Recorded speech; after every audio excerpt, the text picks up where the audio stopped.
It was late February 1991, and the Gulf War's ground phase had just commenced.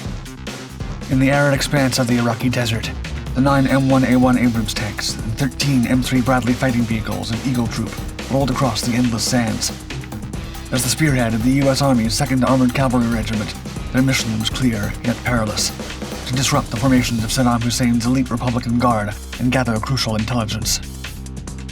Yet no sooner had they entered enemy territory than nature dealt an unexpected hand. As the American armored vehicles rumbled their way into the danger zone, they were suddenly enveloped in the swirling chaos of a sandstorm. Though barely able to see as they battled through the dense clouds of dust, Eagle Troop's crews took advantage of the cover provided by the low visibility, using their thermal imaging sights and GPS units to identify a series of Iraqi positions, blasting them with the M1A1 smallbore cannons and the Bradley's TOW-2 missiles before the enemy soldiers had a chance to realize what had hit them. Eagle Troop was safe for now, but as the unit headed deeper into hostile lands, the tension continued to build. Coming to a rise in the barren terrain, Eagle Troop nervously pushed on, not knowing what could be lurking on the other side. As they crested the ridge, they could barely believe what lay before them: an entire Iraqi tank division.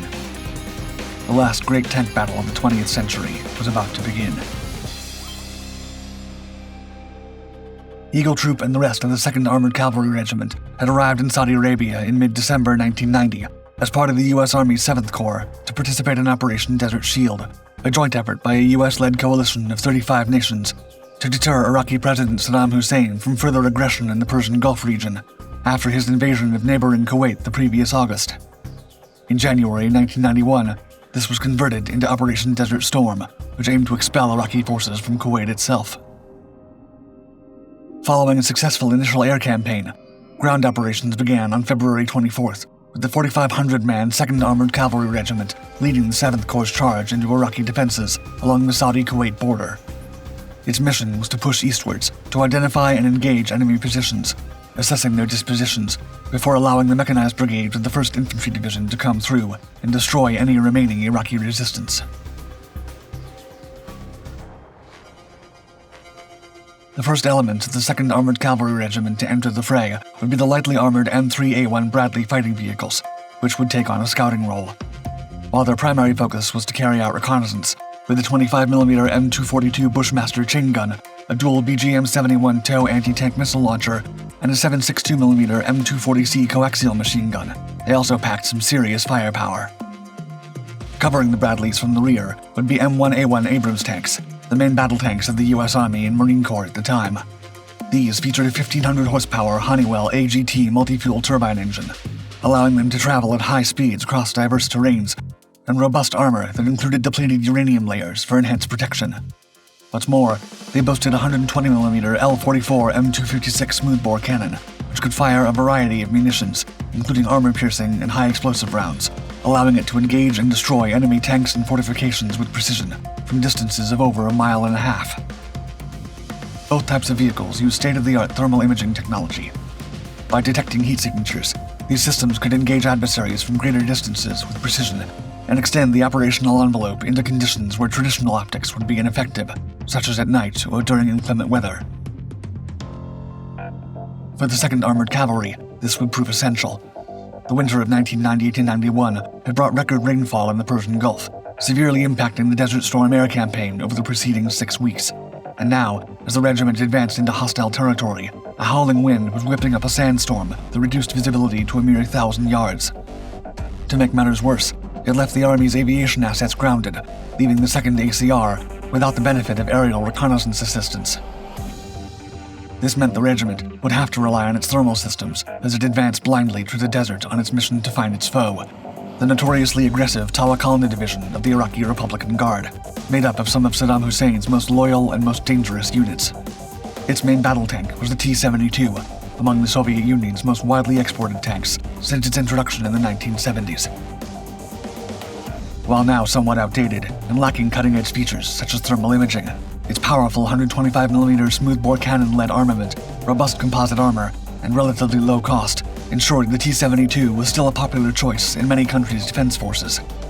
Yet, it remained to be seen how it would fare against the M1 Abrams and the M3A1 Bradleys of the 2nd ACR.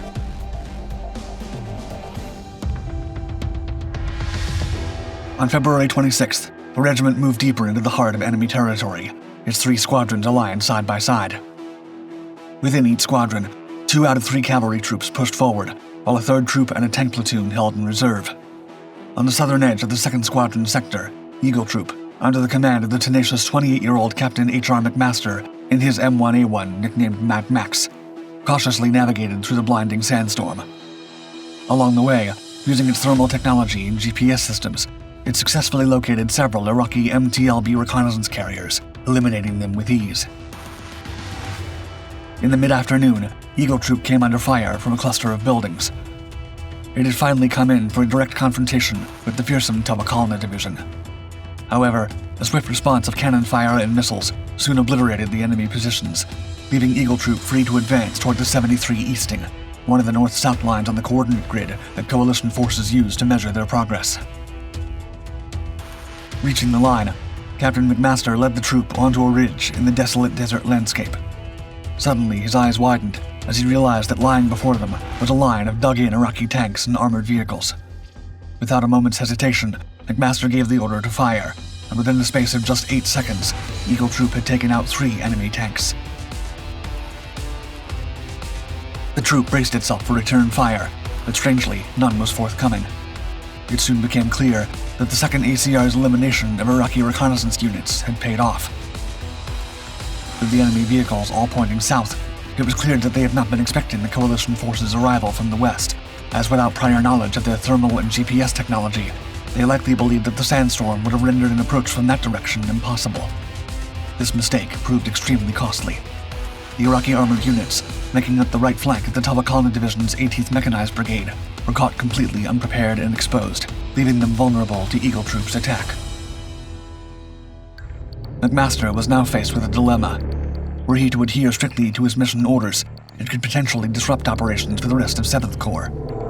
According to the plan, his role was to identify the locations of the Iraqi Republican Guard divisions, relay this information to 7th Corps Commander General Fred Franks, and then clear the way for the heavier divisions to move in and engage. Yet, the young captain now found his unit unexpectedly deep within enemy lines, unable to assume a defensive formation. This situation prevented the divisions following the 2nd ACR from transitioning from their marching formations to the combat formations necessary to effectively confront the Iraqi forces. Additionally, he faced overwhelming odds, being outnumbered at least 5-1, risking a potential counterattack that could decimate Eagle Troop and significantly impact the 2nd ACR. The 7th Corps' battle plan had not anticipated a scenario where a cavalry captain would need to decide when and where to engage the enemy, but that was precisely the decision McMaster was forced to make. With no time to waste, he made his choice: attack. Having communicated his situation with 2nd ACR Commander Colonel Don Holder, McMaster led Eagle Troop in a bold assault on the enemy, pushing through the Iraqi battalion's defensive setup. Meanwhile, the 2nd ACR's Ghost and Iron troops, positioned to the north and south, aggressively engaged the flank units of the 18th Mechanized Brigade, and the 3 troops got to work dismantling the Iraqi defenses with a relentless barrage of 120mm and 25mm shells and TOW-2 missiles until they had laid waste to everything in sight. The battle lasted just 23 minutes. By the time the dust settled, Eagle Troop, despite being vastly outnumbered, had used their tactical acumen and technological advantage over the Iraqis to annihilate over 30 tanks, numerous armored personnel carriers, trucks, and several hundred soldiers. Ghost and Iron troops reported similar devastating impacts, effectively destroying the 18th Mechanized Brigade within an hour, while American losses were minimal, with only a single M3A1 Bradley damaged. Despite facing several counterattacks in the subsequent hours, the 2nd ACR maintained the position, allowing the rest of 7th Corps to prepare for a full assault on the Tawakalna and other Iraqi Republican Guard divisions.